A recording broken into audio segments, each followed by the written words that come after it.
So looks like somebody else is joining us. And are we 10 minutes? Is that the time?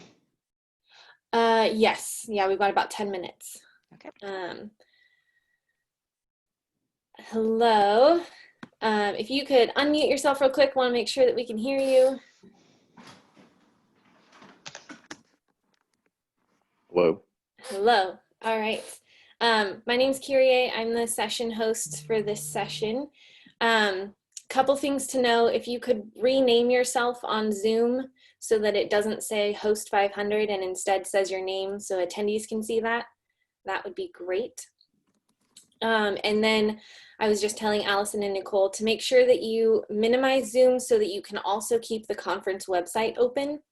You'll want to see both. The conference website is where all the polls and the questions. One second. Allison, I'm trying to get someone to hop in and help you with the polls.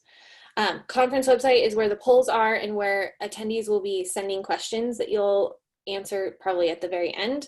And then also keep up the Zoom chat. That's where I'll be sending you 2-minute, 1-minute reminders. And then I know a couple attendees have been sending in questions through Zoom as well.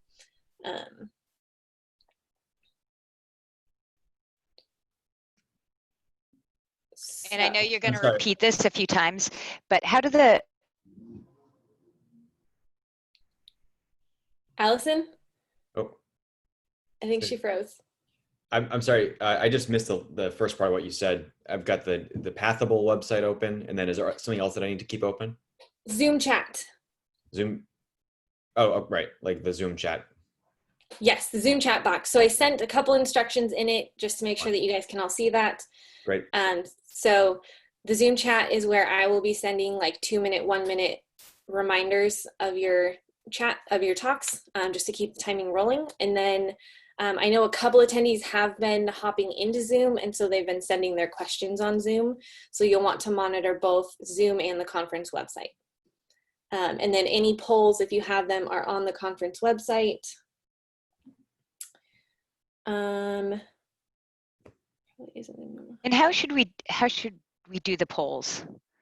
Like I know there's a certain slide and I'm going to say, what's your reaction to this photo? Or I have to figure out what. There's someone who's coming in now to walk us through that. Okay. Yeah. Dan and Maurice, I think you both have to rename yourselves. Yes. Oh, wow. You're both host 500s. I'm definitely not host 500. I guess because it's... Trying to figure out how to do that. So click on the people where it says participants, yeah. And then you'll see yourself and then click on more and it says rename. Okay, let me try. Yes. Yes, and so I will be advancing the slides for each of you. So I've got Dan going first, and then Maurice, and then Eddie, and then Allison. So when you're ready for the next slide, if you could just say next, that would be great, and I'll click next. And then a couple, just to let you know, I am kind of keeping track of time, and I'll be sending those reminders because I know the session is scheduled to end at 3:15 Eastern time, but 5 or 10 minutes after that, it's just automatically going to cut off. That's what the program does, so that's partly why we're going to try to keep things on time. Let's see. Do you guys have any other questions? It's the poll. The polls. Yeah, I'm trying to see if Tammy can hop in real quick and answer that question for you. Oh yeah, how much time do we have? We are supposed to start in 7 minutes. But then, like, for our presentation, how long should we take? 8 to 9 minutes is kind of what we're aiming for. If I take less time than that, I hope you won't mind. I always prefer to participate in the conversation. Zip through the slides. That is totally fine. So,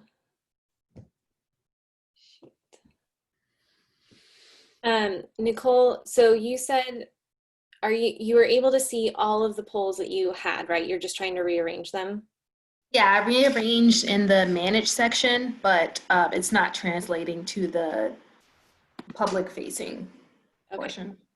Hey, Tammy. Hey, so what can I help you with? Yeah, so Nicole was able to go in and manage polls, but she wants to rearrange them, and it doesn't look like rearranging them is translating to the attendees. I think, give me a second here to minimize the screen.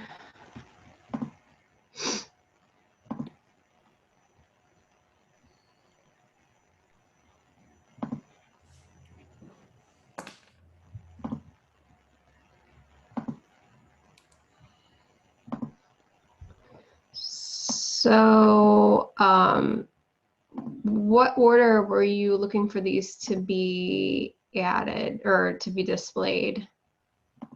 The what sector do you work in / are you representing is first.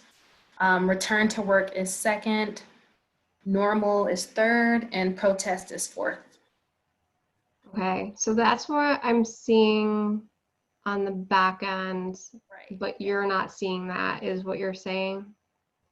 Yeah, on the meeting page, the second tab that says polls, the first question is still the work question. Okay. I mean, if it's a problem, it's okay. I can just verbally ask folks and then tell people to write the answers in the chat, Yeah. but it might pop up later. And also, do we advance the poll questions? Like, how does that work?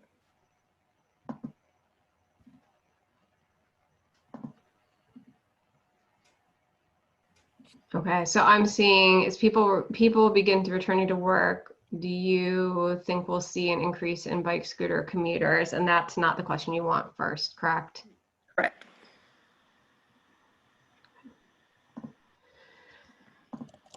Yeah, I don't know, unfortunately, why that's doing that. But I can, It's okay. It was just the intro Yeah. question anyway. It's yeah, no, I apologize. I don't know why That's it's doing okay. that. So I can, Technology. It's fine. I know, right? But let me grab that screenshot because I'll pass this feedback along real quick. Yeah. In terms of advancing the poll questions, do we press vote, or like how does that work to advance? So on my end, what I see is the ability to vote. And I believe what happens is once the vote is completed, like the next question populates. Got it. Okay. But you're able to, as a speaker, there should be a manage button where you can see, well, do you have it set so that everybody can see the results? We didn't set up the poll question, so I'm Okay, not sure let me how take a it's. Yeah, so what's going to happen is the everybody can see the results actually, so forget what I was saying. So what should happen is like everybody completes the vote and then the next question should populate for you. Okay. Cool. Okay, so Dan, it looks like your question is the first poll question that's available. So yeah, it sounds like we just press vote. Attendees just press vote and then it'll populate with answers. You can feel free to use the poll question whenever you want during your presentation. Eddie's question should be second, but it might not because we don't know where the initial first question is going to pop up. But oh, so I'm wondering, is there any way we can skip it if it does pop up since it's like going to be in a weird spot? Oh, maybe I just delete it. Can I just try to delete it? I hope I don't mess anything up. So I'm kind of scared to delete it. Do you want to delete that question? Yeah, the first one, just so it doesn't pop up randomly since we don't know where it's going to show up. Yeah, hold on. Crisis, and COVID was, I think, was a crisis really unlike any other, and that's how we'll start. So the first thing is safety. If you go to the next slide. So the foundation of our business is our team. All of our teams are W-2 employees of Spin. I lead markets from Memphis, Tennessee to Providence, Rhode Island. We have teams in a number of different cities. And the critical thing is that these individuals are full-time W-2 members of Spin. They're employees of Spin, employees of Ford, not coming to us through staffing agencies. What that means is we have full control over operations and safety procedures, and we believe firmly that a safe operation for passengers or for the community, that has to start with a safe operation for our team. And so COVID shook the foundations of really every aspect of our global economy. But as a transportation business, we had essential workers who needed to be able to continue to deliver service in just a totally different environment. So first thing we did was we engaged global experts, including from Ford, to figure out how to keep people safe. And then we implemented a really strict regimen of disinfectant, social distancing, PPE for every warehouse staff. So we think about health checks, PPE, we think about being very, very distant, and also with a set of compliance tools to ensure that every employee at every step of the way is following our guidelines. Coming into any warehouse, you take your temperature, whether you're a manager or an employee, and we've been able to create a platform where we know that our teams are safe, and so we can send them out into these cities to deliver scooter service in a very, very safe way. And so this is where we start. And at Spin, our first question we answered was, can our teams continue to operate safely in this environment? And when we had a satisfactory answer to that, we knew what we needed to do, the investment we needed to make in order to operate safely. Then we proceeded to say, okay, how do we respond to this crisis from the outside? So go to the next slide. Talk a little bit about some of the things that we saw externally after, again, that foundation of safe operations. Next slide. One thing that was really striking from the very get-go was just an increase in trip duration. So in May, trips across markets were 22 minutes compared to 15 minutes in last May. In the Northeast and Mid-Atlantic, they were about 28 minutes actually in the month of April, which is sort of the peak of the crisis, over a 33% increase from last year. And it was a striking change, going from short tourism type trips, a lot of student trips, to people really using scooters to do something different. And we have some ideas about what that difference might be. If you go to the next slide. The ride locations started to look quite a bit different too. So showing up some of our data here. If you look at pre-COVID, this is just pretty high level. Here's downtown DC, lots of people starting and ending trips in downtown DC. Post-COVID, there's still a lot of people, but there's quite a smaller concentration in this core downtown area of DC of trip start and ends.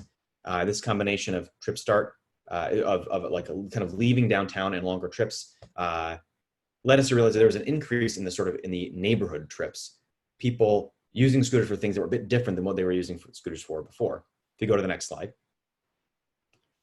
And so looking now at Baltimore, another city, what we realized is people were using scooters for neighborhood trips. So credit to Kittleson and Associates who did this analysis for all scooters in Baltimore. This isn't just Spin.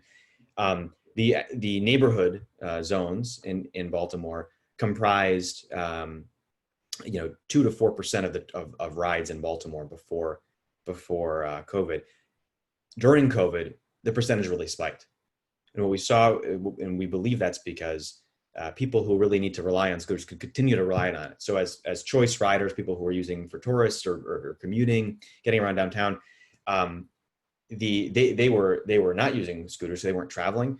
People who needed scooters, who needed micromobility, continued to use micromobility. And so we always deployed inequity zones in Baltimore in every city. It's one of our core commitments. It's just serving everyone everywhere. But what we saw in COVID was actually this was like more important. It became not merely a regulatory imperative, but actually it was like the choice to make to continue to maintain a kind of smart and sustainable business. So the next slide. I think maybe we missed this. I don't know. So a question I wanted to ask the group was, as people begin returning to work, do you think we'll see an increase in bike and scooters commuters? And maybe we can talk about this a little bit later. But I think it's an interesting question because the way people have gotten around now has really changed. The way people are getting around is starting to change and has changed is because of the what we've seen in our own data. And so I think as people begin to return to those downtowns, It's an interesting question of whether we'll see people hop on scooters, hop on bikes at a greater rate than they did before. So go to the next slide. So how do we respond to all this? Next slide. So some of these changes, the first thing we did, so in Baltimore, we saw that there was a greater number of neighborhood trips in these zones. In DC, we realized that this should be our response. And so here's just some quick data that we pulled. So in pre-COVID, you can see there was a set of neighborhoods that comprised, somewhat of a small portion of the trips in DC. That large one is the rest of DC, and then post COVID, where the number of rides dropped really quite precipitously, those neighborhoods, which are quite reliant on scooter trips, the proportion of trips there increased quite significantly. And so these are areas where we see a lot of essential rides, people using scooters to actually get around town, not merely for tourism or for leisure. Next slide. Other things that we did to respond, because we saw an opportunity to innovate, were offer e-bikes for delivery workers. In the COVID crisis, food delivery became very, very important, even more than in previous times. And so as we thought about the shifting landscape, we realized we might be able to leverage our network operationally, some of the infrastructure we have in place, our employees, to provide weekly rentals for e-bikes. And that has been a really interesting pilot in DC, and it was actually a great success with workers. Next slide. Spin passing is interesting. People are using scooters to get around differently. Can we offer something? We asked ourselves, can we offer something that allows you to rent any scooter for a certain set of time, so you can have kind of freedom to travel the city in a socially distanced way? And this has also been quite successful, scaled all around the country now as in a COVID era innovation that we put out. Next slide. See, we've just got 1 minute left. And the most exciting thing we did, what we're most proud of, was making an investment in essential workers, where anyone who is a healthcare worker could travel for free, doing limited 30-minute rides. And in DC, that program is actually still active. It includes restaurant workers. And earlier this month, or actually, I guess it's last month now, we expanded the program to include teachers. So we're powering essential workers in DC, and we were powering essential workers around the country as part of our response to COVID. Next slide. And through it all, I want to turn to the team. We continue to invest in our communities. We had some challenges around COVID. We had to pause and evaluate operations in some cities, but as part of our commitment to our communities, we didn't make any layoffs. In the COVID crisis, we knew it was a challenging time for everybody, and our cities we're back. We've realized that there's a sustainable way to operate, leveraging a strong team, and we're proud to kind of continue those investments even in this challenging time. And I think we may see how mobility, micromobility, bike share, scooter share can become even more important now than it was before. I think that's my last slide. So check out this great video. Also, new normal. Thanks. Thank you so much, Dan. A lot of great insights, and we're looking forward to discussing them during Q&A. And all the attendees here, if you have any questions that come up during anyone's presentation, please feel free to add them to the chat box on the conference webpage. We're now going to hand it over to Maurice. Thank you. Thanks, Nicole. Thanks, Dan, for that. So the not so new normal that we just discussed. Next slide. So first of all, my name is Maurice Henderson. Sorry, I'm the Senior Director at Bird. So what is Bird? As Dan just described, with Spin, micromobility company, founded the scooter sharing business. Our goal has been and always will be to provide safe, equitable transportation choices that are environmentally friendly, that reduce car trips in partnerships with cities. And so we've been at this for now 3 years. We just celebrated our 3-year anniversary this past month of September. Very excited about the work that we've been doing across the globe, both in the US, Europe, parts of the Middle East, etc. And to Dan's point regarding COVID, all of that hit a pause for a moment while we were trying to all take in sort of this existential crisis, this moment in history, because we hadn't seen it for nearly 100 years at that kind of scale. And so all of these things were sort of on the table as discussions and things to be thinking through. Next slide, please. And so what we saw, and what I want to focus on a little bit more, is what happened and what the response was across the globe. This is just excerpts of different media pieces based on the response from cities, response from communities, response from governments to not only COVID, but to how micromobility could be a piece of the puzzle in the return to some, quote, new normal around the globe. Next slide, please. And so what does that new normal look like when you think about micromobility? You know, for Bird, and I think all micromobility providers, safety is always the #1 priority. And for us, it's, you know, the vehicle safety investments that we make. It's the kinds of things that we do for our workforce as they're out there deploying vehicles, making sure that the sanitization processes and procedures are followed. But we also continue to advocate with our partners and communities, bike coalitions, equity, affinity groups, and others for safer streets, safe infrastructure, and things of that nature. A new interest in open air mobility, you know, as someone who lives in the Pacific Northwest currently, that open air piece has been a real question when you think about the climate crisis that we've been facing most recently through the climate fires here on the West Coast. And so that question of mobility has been something that we're also grappling with as a community. First-time bird riders. We've seen an incredible increase in the number of people who have taken their first micromobility trips. I think it's 1 out of, or 2 out of every 8 folks end up coming back, and you've seen this sort of incredible adoption rate of ridership, and so we want to continue to see that happen. You know, as Dan mentioned in his presentation, we also saw longer trips to different kinds of places, and so that's another exciting aspect that, you know, COVID and I think just the adoption of micromobility more generally in cities has allowed people to see their communities in a new and exciting way, and in a more personable and human scale way. Next slide. So when we think about our pillars, and the city partnerships would have been such an important piece of this, because at the beginning of COVID, our business made a decision to pause the vast majority of our markets.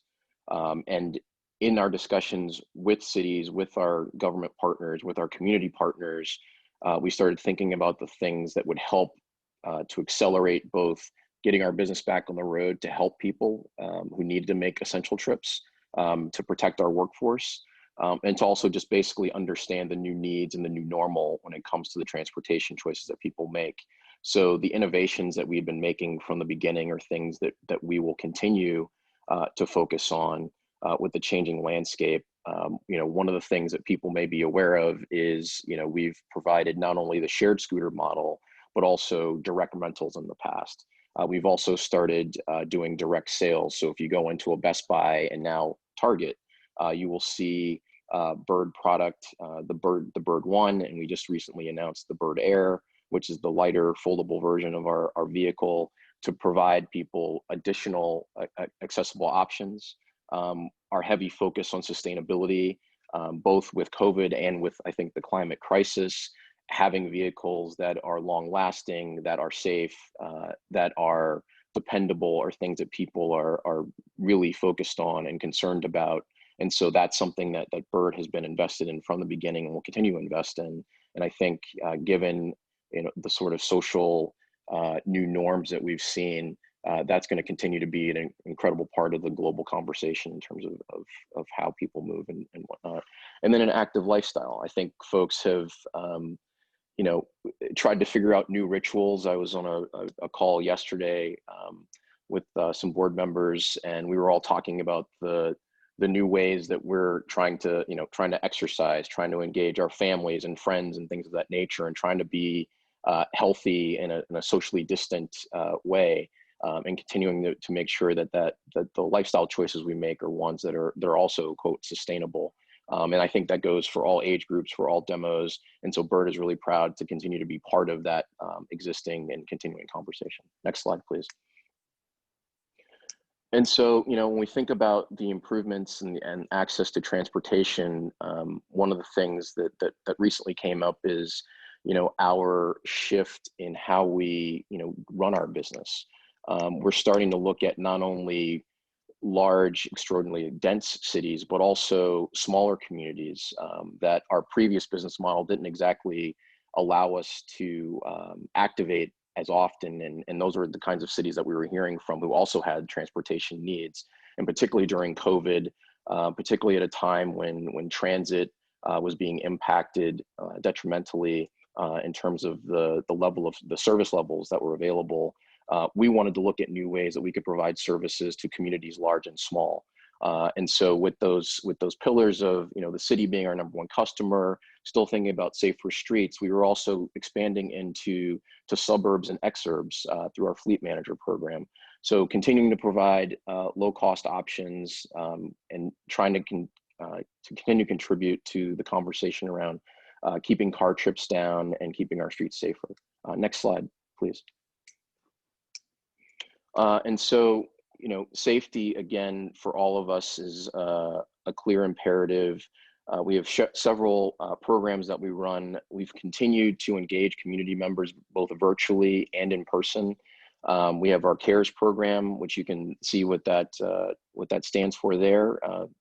Check local traffic laws, for cities that have bike locks, Bluetooth locks, like we do in Chicago and San Francisco.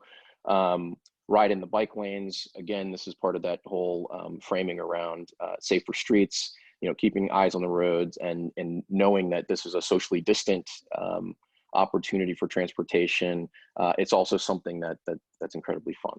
And so we continue to engage, learning from our community partners about investments that we can make both on the vehicle side and on the product side. If you go to the next slide. And that also led us to, Dan talked to some of the programs that they have going on. We also did the same. We were the first company to come out with free rides for teachers. As a former educator myself, was extraordinarily proud and excited to be able to provide free rides to teachers during the month of September coming into October. If you go into the next slide. We also made a healthy investment, as I believe all micromobility companies were able to, or certainly supported healthcare workers across the globe, featuring workers here in Italy. One of the things that we did from the very beginning coming out of COVID was we recognized that supporting local community businesses was going to be an extremely important part. So we wanted to feature local businesses in our app so that when you opened your app, not only did you see birds, but you also saw local businesses that were in your area.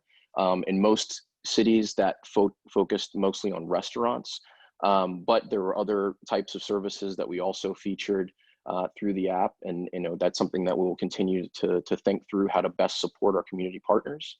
And I think going forward, the most important thing is that we continue these conversations. We've been really pleased with the way that our city partners have engaged with us, both big C government city partners and small C community partners. I think that's my last slide. So thank you very much. Thank you so much. We're now going to have Eddie share information with us. All right, thanks everybody. Good afternoon. I'm Eddie Inlow, founder and CEO of Shift Transit, a leading mobility operations company. I got my start in the bike share industry as the founding general manager of the Divvy program in Chicago back in 2013. And now at Shift Transit, we operate the bike share programs in Toronto, Detroit, Chattanooga, and Tucson, while also working with Spin on scooter share and via in paratransit. Let's go probably 2 slides ahead here. There we go. I'm going to jump right into the data. So what are we seeing currently in our programs during this crazy year? From our perspective, more people are using dock-based bike share.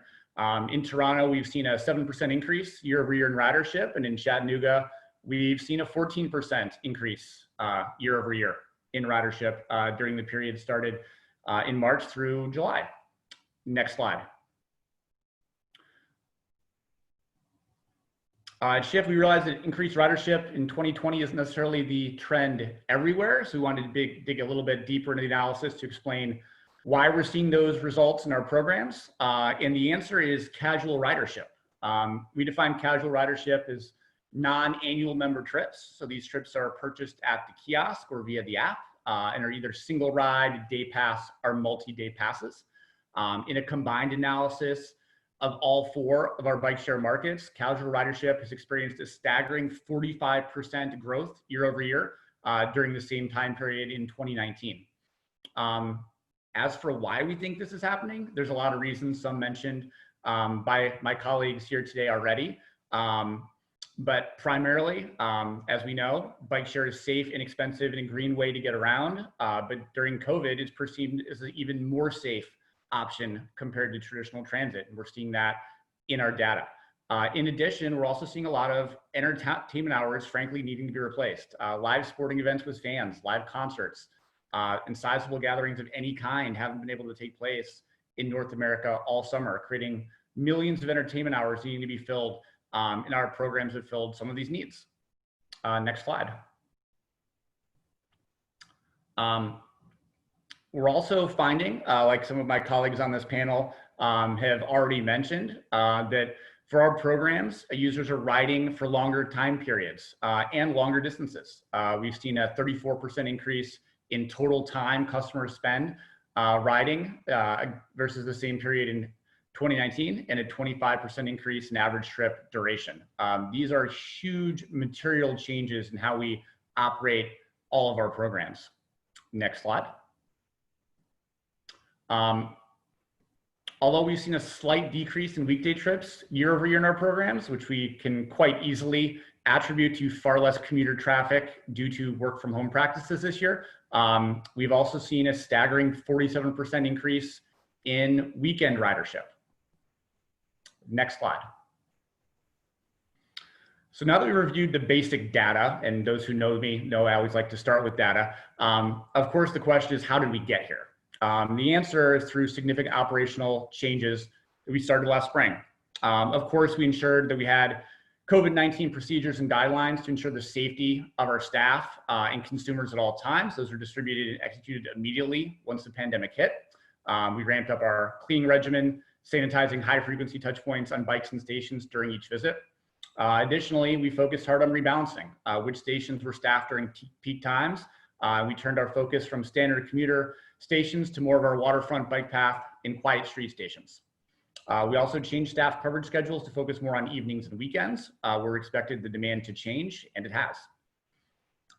Finally, we've implemented some terrific targeted marketing campaigns to adapt to changing commuting patterns, driving awareness, and the trial of bike share. Next slide. Okay, so where do we go from here? It's impossible to know what to expect in the next month, 6 months, or even a year. So we'll continue to rely on real-time data, user patterns, mobility trends to guide our decision-making around marketing and operations, and stay close to our partners in all of our programs to help make those decisions. That's it for me. Thank you. Thank you so much, Eddie. And last but certainly not least, we have Allison. Hi, everyone. Thanks for having me. I will get through my presentation so we can get to some of the interesting parts, but 2020 has not been the same all year. My name is Allison Cohen. I'm CEO of Bicycle Transit Systems. We are a bike share operations company. We operate Philadelphia, Los Angeles, and Las Vegas. And one of the things that I was just looking at Eddie's slide about agility.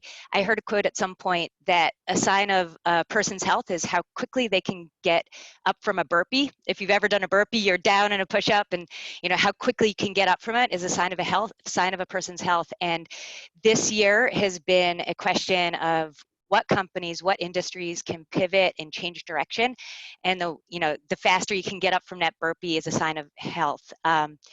So in some ways, it's been a really difficult year in many, many ways. And yeah, at Bike Transit, personally, I think it's been a really enervating year in micromobility. Just a quick review, next slide. If anyone didn't this year started out, this is a little personal, super weird for me. Kobe Bryant, suddenly I got a text that Kobe Bryant passed away in a helicopter crash. This was before COVID.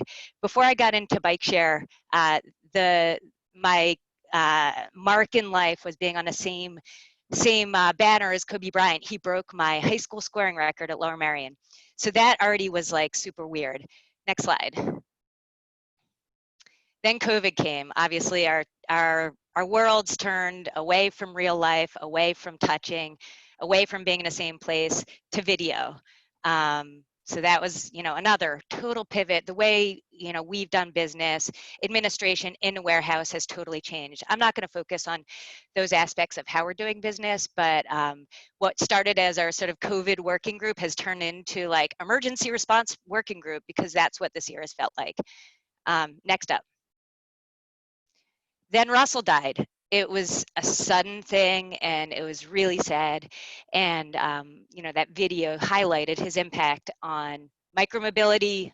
I was a deep friend of his, and he was a huge influence on my career in bike share. Next slide.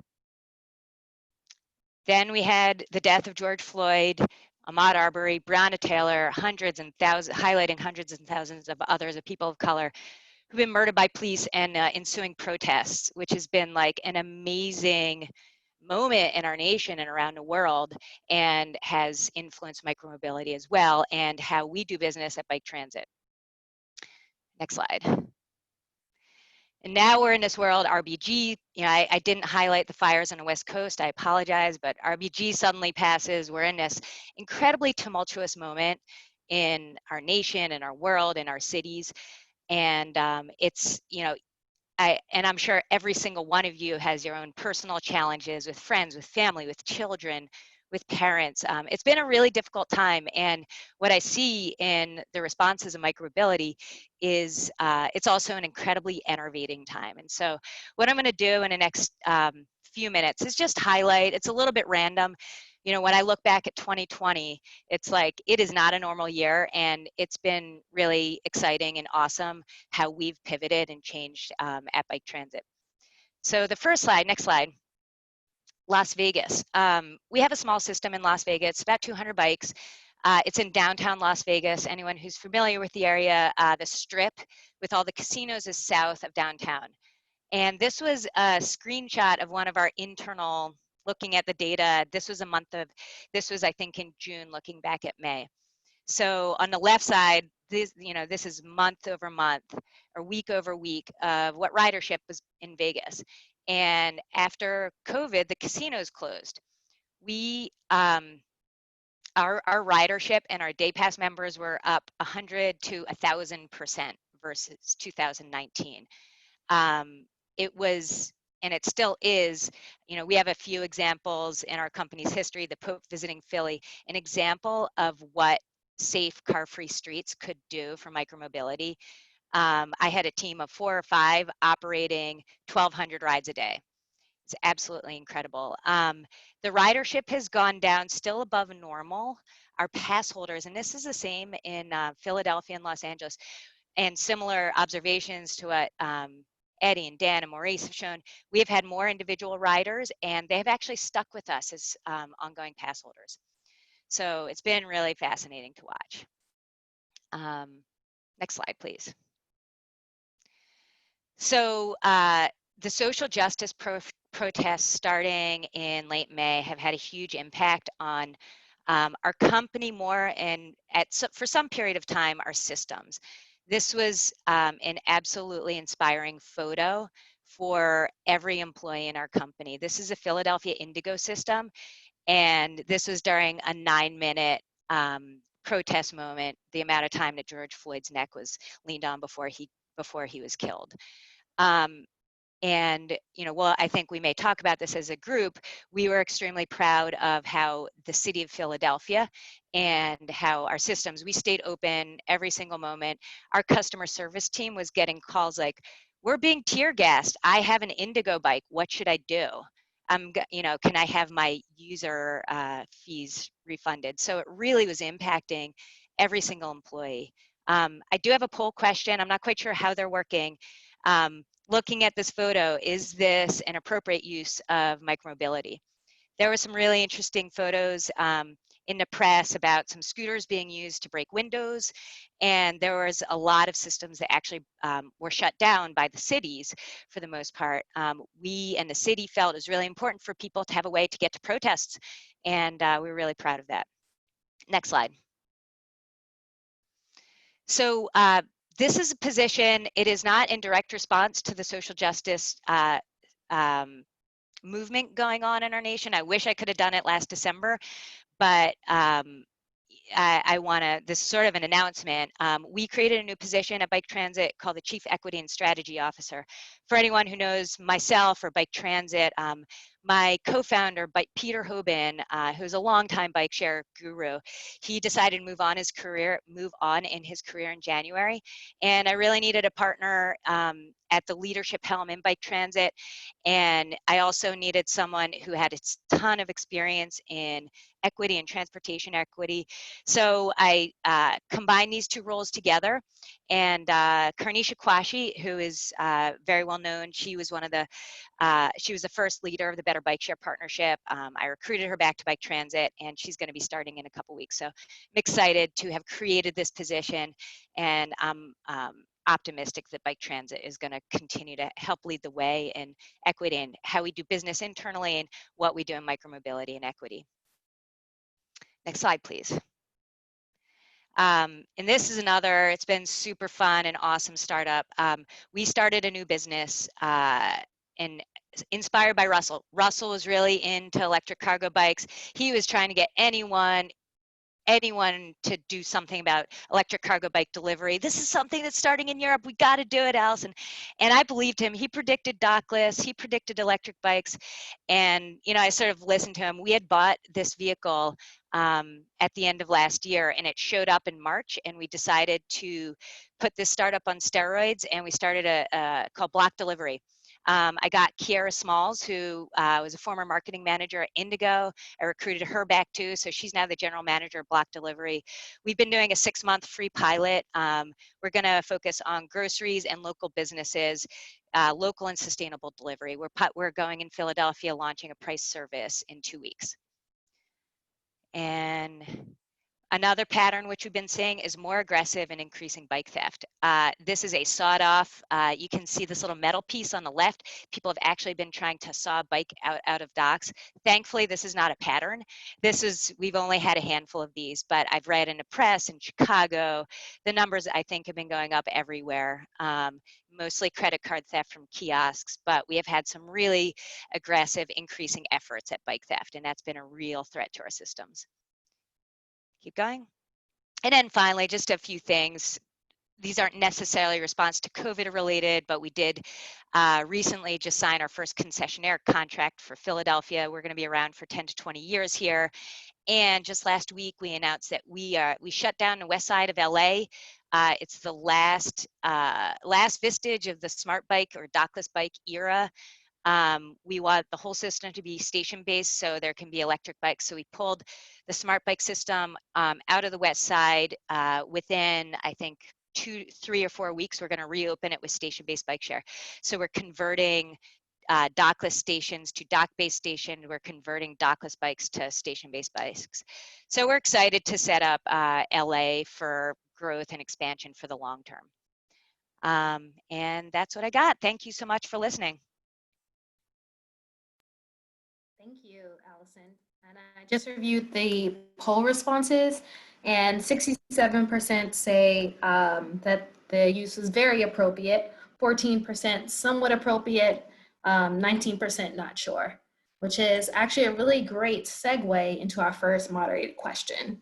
And before I ask this first question, I just want to give folks a little bit of time to think through the presentations you've seen today, come up with some questions, and then use the conference webpage chat function to write your question. And yeah, we'll try to get through all of them. Alrighty, so our first moderated question for our panel. Recognizing that final decision-making power does not always rest with operators, How has your organization approached the question of whether to keep micromobility services running during the most recent social uprisings for racial justice? And Allison, you touched on this a bit in your presentation, so maybe if you want to start us off. Sure. I mean, so when COVID started, I think probably everybody in the industry was like watching which industries are going to stay open are going to be allowed to stay open as essential businesses.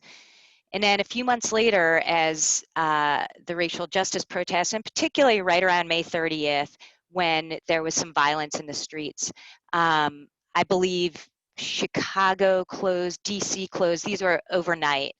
Los Angeles, notably, Metro closed their public transit system, and then they said you weren't allowed to use it, but then they used their buses to bus protesters who were arrested to police stations. And so, you know, this was, we felt that it was a very heated decision. And Philadelphia, which is home to Better Bike Share, and even though the two lead folks making decisions are white men, and they, you know, with the Better Bike Share team and working with our team as well, we knew that this was a really crucial decision to be thinking about. What are we doing here? This is about, you know, equity and racial justice and providing transportation. So as I mentioned in my presentation, Philadelphia stayed open. Metro Bike Share, I think all of our systems stayed open, but it was a very intentional set of considerations and decisions specifically in Philly. But it was very interesting to see the pushback, like Streets Blog and some of the more transportation focused press were really critical of cities that made the decisions to shut down. I'm curious, especially Maurice and Dan, you guys are private operators, obviously. Did you have to talk to your cities? And how did that go as a privatized operator? We're a contractor, so it's a sort of different, you know, order of authority there. Sure. No, I appreciate the question, Nicole and Alice, in that perspective. To your question, you know, as I mentioned in my presentation, we were in constant contact with our city partners throughout the height of the social unrest, I should say.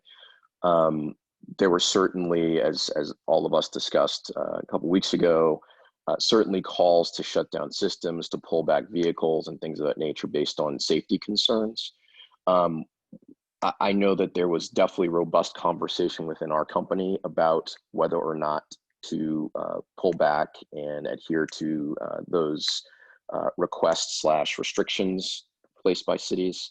To your point about how the systems were leveraged or not leveraged, I've mentioned in other panel discussions when there were majority white people walking into state capitals across the country, armed to the teeth. No one was pulling back or calling for vehicles to be pulled off the street or for buses to be paused or things of that nature.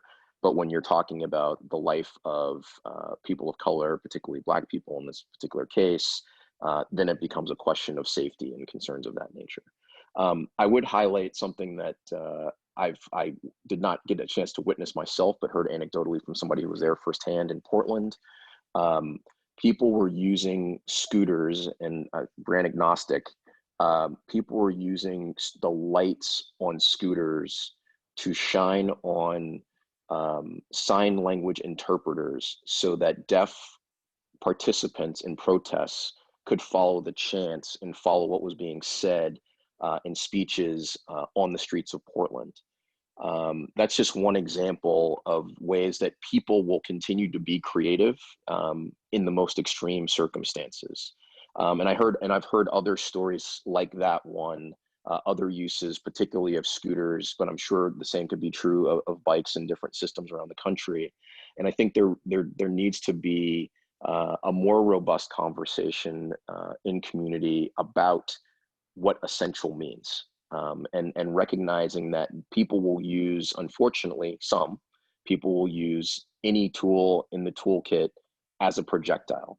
And I don't think that scooters should be particularly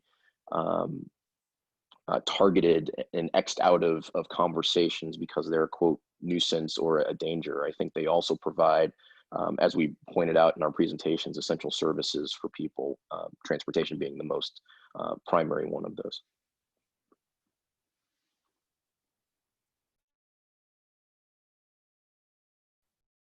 Thanks for the Yeah. comments, Maurice, and the great questions, Nicole, and comments, Allison. I think Maurice, you touched on this. What's really interesting is the real inequity here. My first reaction is, what's the transportation mode that's become used as a weapon in this context? Actually, it's like big pickup trucks, and nobody would ever think of, hey, hold on, there's a parade coming, like let's ban cars from the city, right? And I think that to me would be, if I were in charge, that might be what the kind of transportation network shift that I would try to effectuate as a policymaker. I think for Spin, building on Maurice's comment, we had realized and established ourselves that scooters, micromobility is an essential service, and it is even more valuable perhaps in the pandemic in terms of the kinds of trips that are being served. And so when we saw the uprisings happening around the country in cities where we served, one of the places I manage is Louisville. Our first question is, first, how can we continue to safely provide our essential service? Is this safe? And then how can we provide essential service? And Allison, to your point around being a private operator, for us it's good to be in service. That's like the incentive that I have. Just the narrow business incentive actually is like, well, we've got to provide service. Do we have more customers? And so that's one of the reasons I love being in the micromobility industry, is because like the business you do is good. It's getting cars off the road in the most sort of simple sense. And I as an urbanist, I really am always like happy to be part of that.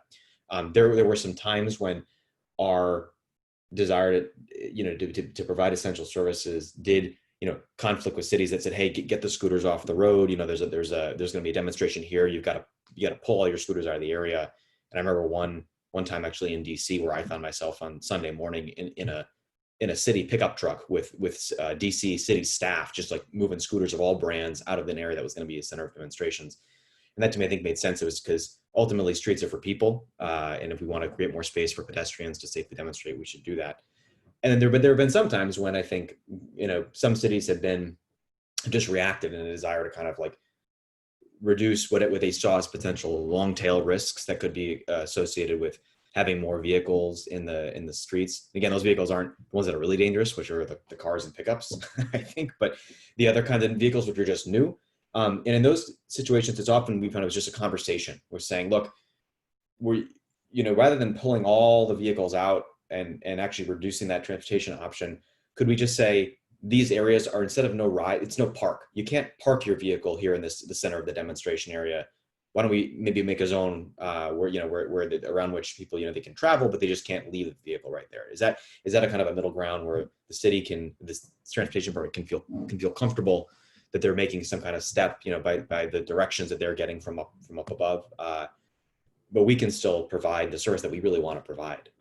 And I think, again, just like the great thing about being in the micromobility business is that your business is just providing like non-car trips to people. And so in that sense, it's kind of, I think we have the right incentives in some way. And I also will just say that generally speaking, across the past several months, including with the pandemic and across COVID, we actually haven't seen loss increase. If anything, it's decreased, which has been pretty cool. There have been stories and things, but just looking at the data this morning, and I was like, oh, this is different than maybe what some folks might fear.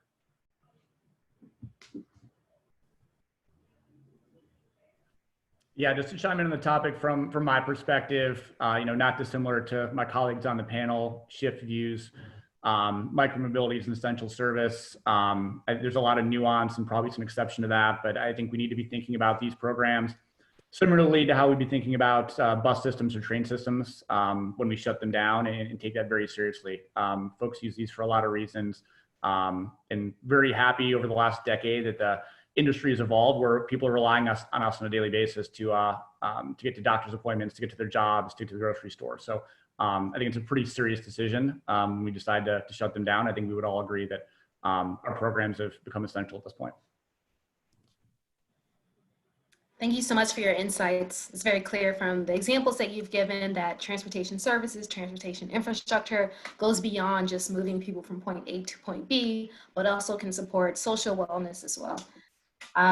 Switching to a question in the chat. Well, it sounds like Spin isn't having this issue as much, but are there any best practices that you all can think about in terms of helping with the mitigation of bike theft or maybe scooter theft as well? Folks are curious about how you all are thinking about moving forward with this issue, and if you think outreach, especially with new users using different modes, dockless, dock-based, how we can address this issue.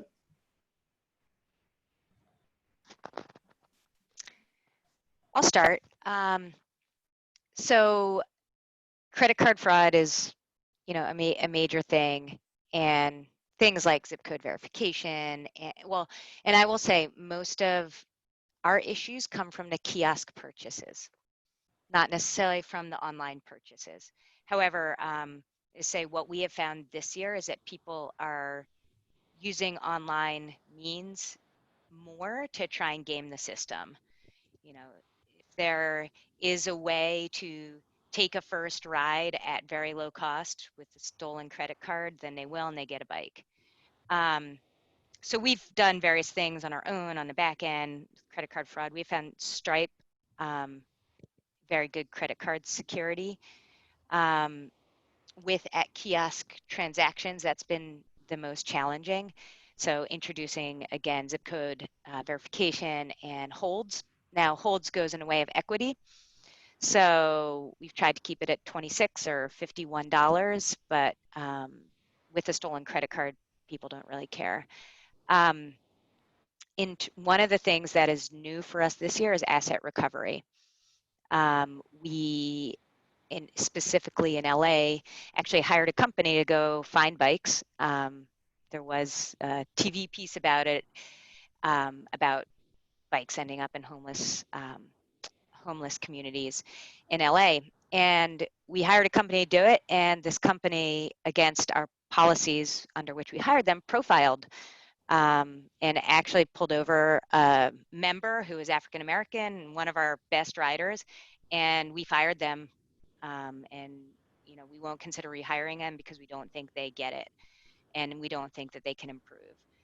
So that's been another challenge. I mean, and then even hiring an asset recovery person, and we are not a security firm, we're a bike share operations firm, so then there's a different set of insurance and licensing. So we're still trying to wend our way through.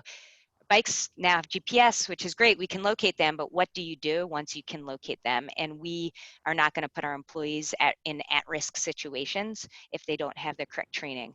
So asset recovery is something that is powerful and new to us. This was not an issue for the first 10 years I was doing bike share at a major rate that it is in the last year or two. And the reason I'm talking about it is because I don't think that we are unique. I mean, Dan, that's great to hear is not experiencing that, but again, based on anecdotal discussions with other systems and some news articles, it does seem like we are not. And I know in our 3 systems, we've experienced higher than normal loss, and the kiosk is as casual users. And Eddie, you were mentioning it, so much of your increase in usage under COVID has been casual. So we think, that increased usage and attention. We've also found that many of the bike thefts are serial. So it might be one person stealing a significant amount. So our customer service team is like investigators tracking down and cutting off their accounts, et cetera. But they keep changing emails and phone numbers and credit cards. So it is always going to be a constant battle. But yeah, I mean, it's definitely been a challenge. And for the last year, it's like, a large portion of our work at Bike Transit is securing the system.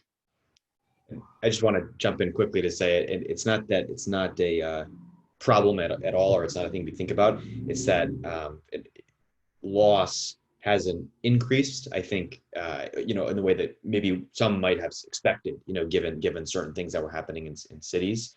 And I think also with the scooter sector is like really new, crazy new, compared to a bike share. And so I think a lot of other factors are kind of at work related to theft, especially like hardware quality. They're just the locks and things are just easier. It used to be that like the first generation of scooters were like you could just like throw them over your shoulder and walk away, and now that's a little bit more difficult.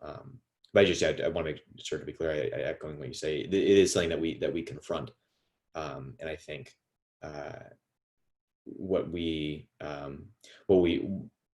the things we found is that it's if we create programs that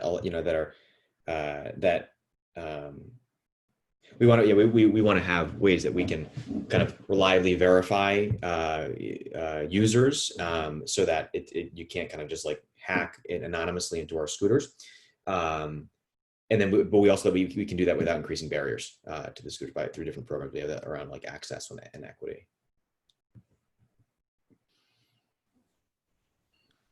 Yeah, just chiming in on the bike share side, Allison's summary was terrific. Zip code verification certainly is very helpful. And then I would also add just ensuring that you have the right data on missing bikes. It's looked at quickly by local management teams. You have internal alerts set up to make sure that you're aware of the problem earlier rather than later. And then customer outreach early on in the process rather than later in the process, certainly we've seen to be helpful as well. Yeah, I'll just add very, very quickly to your question, Nicole, you asked about outreach. I think partnering with community-based organizations to educate, inform, and engage people is critically important. I think another piece that, just for the sake of adding it in, the amount of joyriding and young people that get on, particularly scooters, is something that I know is a quote concern that cities have. But I think it also begs a question of what is the other transportation choice for young people, and that's an active issue that I think cities and companies need to confront and think through. And again, I think working with community-based organizations, we may be able to come up with some innovative ideas for how to be supportive, again, for all people, regardless of color, race, gender, age, etc. Yeah, and I'll add, when I mentioned a social justice protest changed how we do business, we have a relationship with the police. And this really, we have a lot of employees who have had really bad experiences with the police. And then we have the police who we want to help recover these valuable assets. So we actually, and this is where we've had an outside company helping us, and I'm hoping Carnesia can help us continue the conversation both internally about what our bike share system's relationship with the police, as well as talking directly in Philadelphia with the PPD. We have a relationship with them. And we want to get more of the community outreach type strategy rather than a prosecution. I see someone put in a Zoom question, are providers prosecuting theft? To my knowledge, in our cities, we have not actually carried through with many theft prosecutions. I think there might have been one or two as an example, but we also don't want to bring them into the legal system when we know how dangerous that can be, especially for young people of color. So it's really, the awareness of equity and social justice has really changed how we think about everything. Just on the question from Joshua, we've had a couple of cases that have been, extreme, where former employee or something like that have done things that are really kind of not, like just like taking a scooter to their house, where we've seen if there are ways we can engage with law enforcement, or maybe we have a lawyer send a letter or something like that. But our approach, and I've said this a couple of times, is like the last thing we want to do, just Allison's point, is like be involved with kind of patrolling neighborhoods or looking around. It's not a good scene. It's just not that important. These things can usually be recovered if we're just talking about one-off kind of loss. Thank you so much. Clearly, a lot of elements to balance here. Next question from Zoe. Hey, Zoe. What new insights do you all have?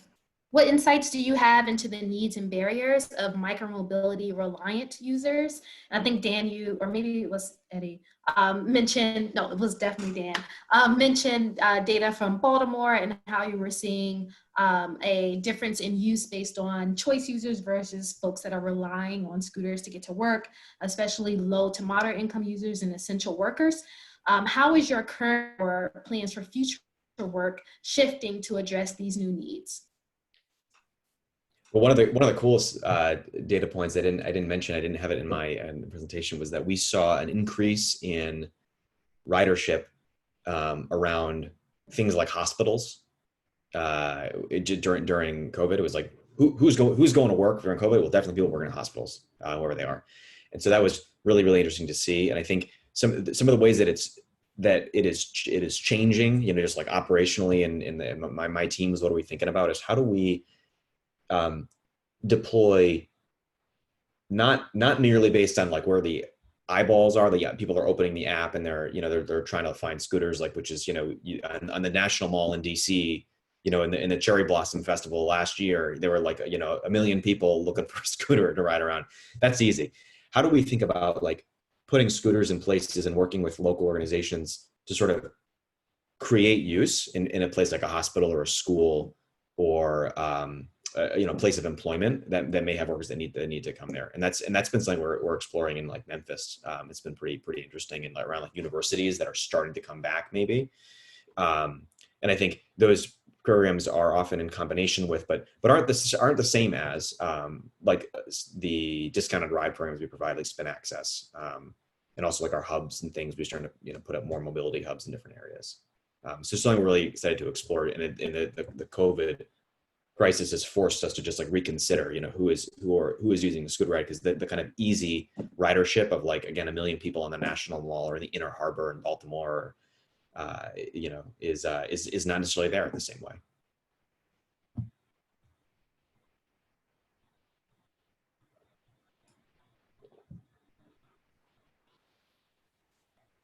I will say, Maurice, go ahead. I've talked a lot.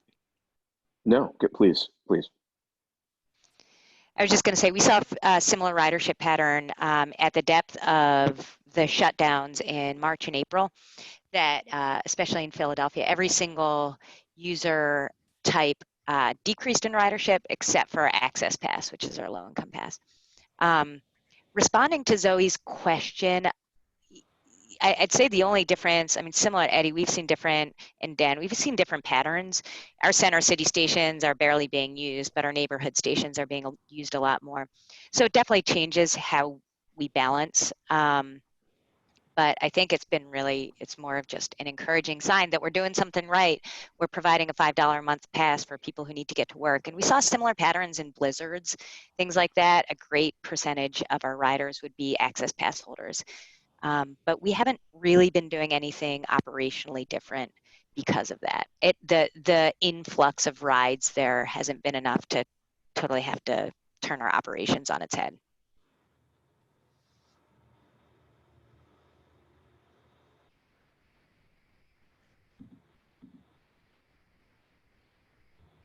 Did you want to add, Maurice? No, they covered it. I think we've covered that one. Thank you. Next question from could you all talk about some of the advocacy work that has come out of best practices or lessons learned from this changing mobility, micromobility landscape? There are groups that are, have long since been fighting better transit infrastructure, access to food and grocery stores. Have there been any surprising or new relationships that you've built with community groups to advance the goals we have for really integrating shared micromobility into supporting communities and neighborhoods?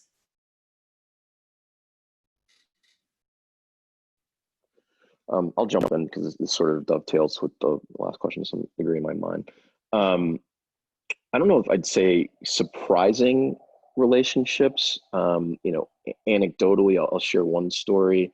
Um, there was a community organization in a part of a city, and I'm not using the city's name for a specific reason, where the transit infrastructure, where the road safety infrastructure, the lack of sidewalks, you know, the story that we've heard in so many communities, unfortunately, really prohibited people from being able to get to the community center. And I met with the community center organizer or director to talk a little bit about micromobility and particularly Bird. And she stopped me and said, well, look, you know, I was definitely a scooter hater. But then one day people started showing up at the center in large numbers. And the way that they were getting there was through, in our case, Birds. They were using Bird scooters and other providers to get to the center because there weren't bike share stations nearby. Again, the conditions didn't allow for great access in other ways. The transit, the bus stops and the local train stops were miles apart. And so micromobility devices, and in her mind, particularly Bird, was providing an essential opportunity that the center had been trying to figure out ways to get people to and from the services that they provided. And I think that is sort of emblematic and symbolic of the transformative sort of, and I'll use it, transformative in a small way, sort of impact that it can have in a community. When there's greater access, you know, Dan and Allison mentioned low-income programs that I think pretty much all systems now provide in some way. We're very proud of the Bird Access and community planning program that we provide. It's ensuring that we've got low-cost options for people. I think one of the challenges that I at least see, and one that I think cities, big C cities can help us with, is, you know, they have a rich and deep history with community-based organizations, many of whom they fund either directly through their discretionary dollars in their budget or through pass-through dollars for certain programmatic activities.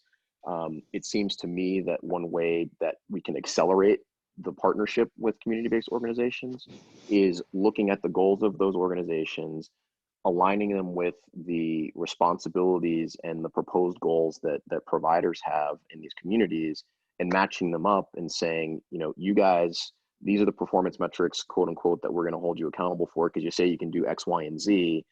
Here is your partner for the next year during your permit. We'll check in, you know, quarterly or, you know, semi-annually or whatever, to see how things are moving, and set that up for success right off the bat, as opposed to making all of us compete for, you know, the very finite resource, which is time and people that most of these community-based groups have, right? If you align us early on, set us up for some success, potentially leverage some of the permit fees to offset some of the costs for that engagement, like basically reinvest in the community that we're serving in that way, leveraging those dollars, I think we can find more effective ways to build those partnerships and accelerate that work in community.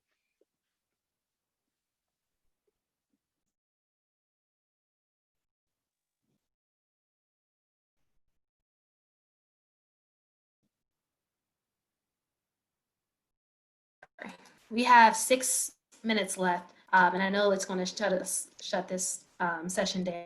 So, last question, popcorn style. If you all could share either your top lesson learned, most impactful change, or let's see, what's number 3? No, I'll just leave it at 2. Your top lesson learned or most impactful change over the last months, and we'll end our session there. Yeah, happy to start. The most impactful lesson learned this year, I think, is an industry lesson for me, which is bike share micromobility is here to stay as an essential part of urban transportation networks. I think everyone on the virtual stage here helped millions of people, millions of rides get around in 2020. I think the industry combined is up to hundreds of millions of trips in just a decade. And a lot of the questions we covered today, this is a really material way to get around urban landscapes. And it's been a tough year for everybody. Allison mentioned adaptability. I think that's been the name of the game, certainly. But what a great decade has been. I think the industry's done a terrific job this year in adapting, as we've seen through the entirety of the conference here this week. And I think we have a lasting footprint for years, decades to come in the transportation landscape.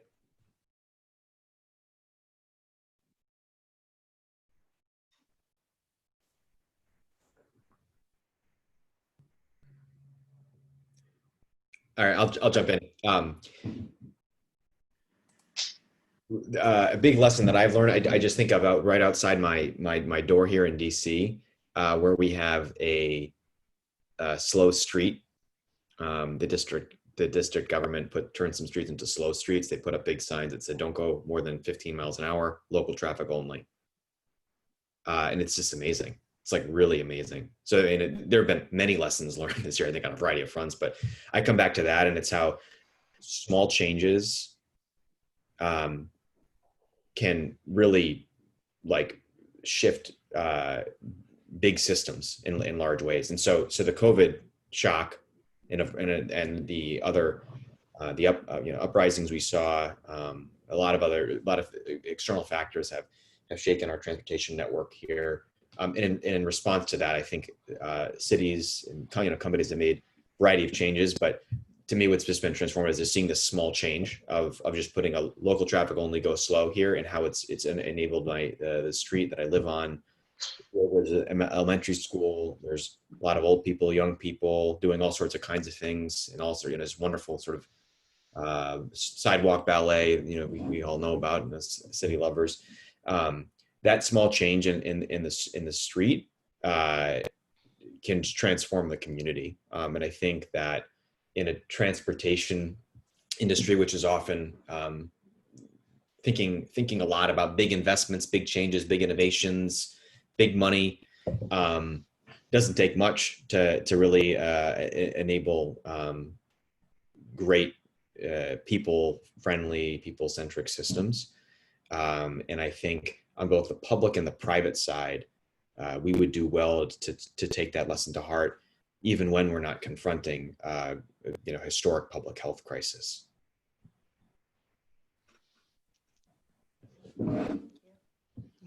I'll jump in here. I have definitely learned that childcare is critical to my sanity and my physical and mental health and my career. But on top of that, without being repetitive, I do echo what Dan and Eddie said. I have recognized as a leader of my company who has employees of all sorts of different background, ethnicities, and income level, it's my responsibility as a leader to be more outspoken, to be an ally and a co-conspirator to help bring down white supremacy and white privilege and institutional racism. It's something as a business leader I didn't embrace, especially on the public front in the past, and that's been a huge learning for me, and it is part of my job. It's been very interesting. There's a blog post recently by a company called, leader of a company called Coinbase that said the exact opposite. Coinbase is going to focus on its mission, and there's all sorts of gray lines. Politics at work is very difficult, but I do recognize it's my responsibility as a leader of employees to represent their best interest in the public realm, and that's a brand new lesson for me. Yeah, I would echo everything that's been shared already. I think the lesson for me is just the continued sort of notion that necessity is the mother of invention. When I think about that story in Portland of people leveraging the lights on scooters to ensure that differently abled participants could fully participate. When I think about communities where people are now experiencing their city for the first time, really because these devices are available to them in large measure, it just makes this whole human experiment, this whole democratic process, the democratizing force that transportation can be, real and tangible for people. And I think we can just continue to iterate and improve upon that, and keep our ear to the ground and continue to be open to partnership and community. So thanks again for having me. Thank you all so much. Thank you to our panelists for being open and sharing their expertise with us. And thank you to all the attendees for your time today. Thank you so much. This is really. Thanks for keeping us on time. Thanks everyone for being here. Bye.